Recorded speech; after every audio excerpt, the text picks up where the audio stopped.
how come everybody's happier than me? How come they try a little bit and they're successful and I'm not? How come God listens to these people and he doesn't listen to me?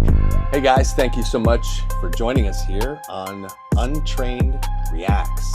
My name's Johnny Hanson. This is my good buddy Andy Lamb. Today we have a video by Johnny Chang live. Johnny Chang is the guy's name. He's a Christian fella. He's a smart guy. We both follow him on Instagram. And he always has these very interesting, introspective. He was a gangbanger who then was rescued from the place he was in from Christ.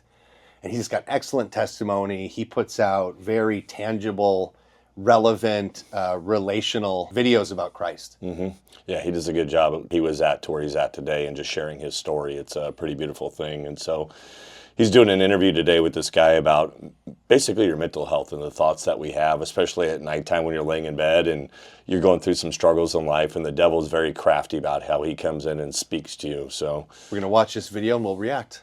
Yeah. So if you think about the human, like us as human beings, we're all about self-preservation. But like if I trip and fall, my hands are always gonna naturally just brace, right? And even if I have to break my wrist, like your body, your soul, everything, your mind should be like preserving. But if you notice when you're laying in bed at night like that, your mind is always going to like crazier and crazier heights.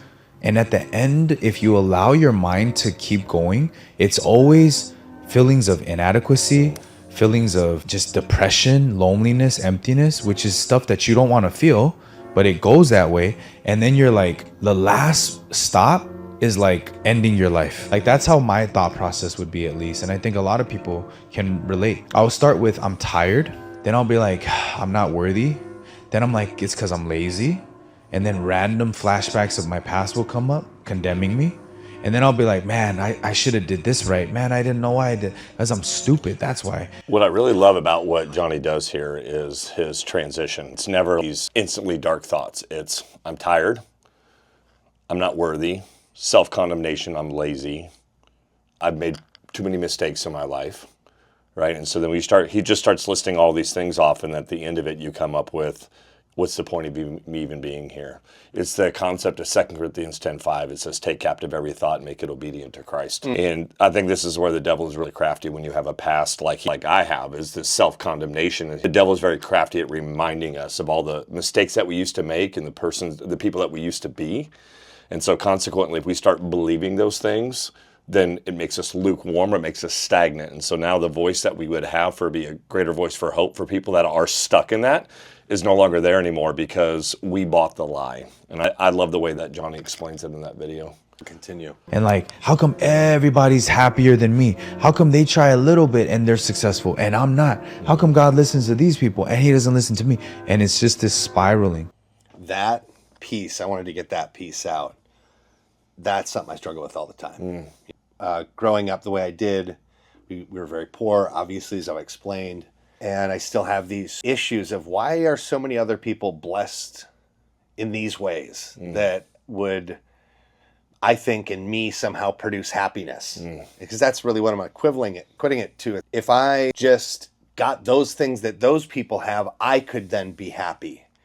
And biblically, if you want to be full to completion, then it's to be completely in line with Christ. And it is when I find my happiness there. But I still, to this day, struggle with, like, well, why is that person having greater success?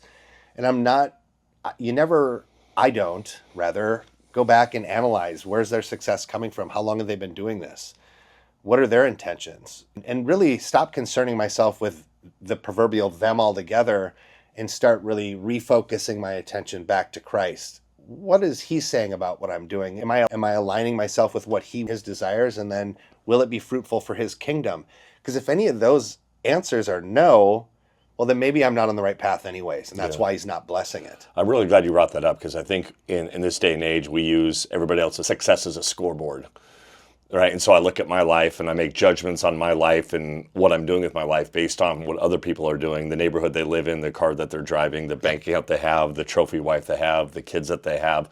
And so we're always looking around materially going, Yes. this is how my value system is matched up, is based off of, am I lining up with the people that I'm hanging out with? And I think the truth of the matter is that we are to be taking captive every thought. I need to be make it obedient to Christ. And so my value system is, what does Christ say about me, not what does the world say about me? And when we believe that, I can let go of the idols of this world that I'm holding on to that make me feel better about myself for some silly way that Christ never intended for us to think about ourselves. I'd also say that we need to be aligning ourselves with other people that, when we start to think that way, can speak against us and go, your value system isn't of this world. You're not of this world. You're of the eternal. And we need to have that eternal mindset. Continue here. You literally get this physical pressure in your chest where it feels like somebody's stepping on your chest. And then if you let it go further than that, you start crying, literally. And then after that, you're just like, I'm done. I don't want to be here. You know, when I say that you're listening, it's because if those thoughts were your thoughts, as soon as you say, I don't want to be depressed anymore, I'm done. I'm not thinking about negative thoughts. I'm not thinking about my past anymore. I'm not thinking about trauma anymore. Right then and there, if they're your thoughts, when you say stop, it should stop. But you notice when you try to say stop, they amplify. That's proof that you're no longer in control, number one. And number two, there's something that's pouring into you. So it's not you, That's so but good. people keep thinking. Again, that's that spiritual attack. I know that we live in this world where when you start talking spiritual, you can get put off to the side pretty quickly. We've got a sign here on the wall from Ephesians that talks about battling these spiritual principalities. And that's what's happening. And that should be a relief in a way, because it says that if there is a spirit pushing upon you, then there's another spirit that wants to lift you out. And that's good. Christ. So when you submit your thoughts to Christ, as Andy's saying here, you submit every thought to Christ, he can get in and take control of that moment. If you are experiencing the stress and the anxiety that comes with those dark thoughts that it's always in the middle of the night. It's always in those moments when you're by yourself. And that's where Satan wants you, is isolated. Yeah, it's good. And that's the best time for you to pray out, to call out.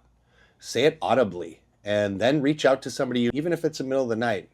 If it's your wife that's laying next to you, or if it's your husband, or if it's a brother or a sister, or it's whoever, reach out to somebody and let them reaffirm you. As Andy said, make sure you've got a strong group of people around you that's going to help when these thoughts linger. I couldn't have said it better myself.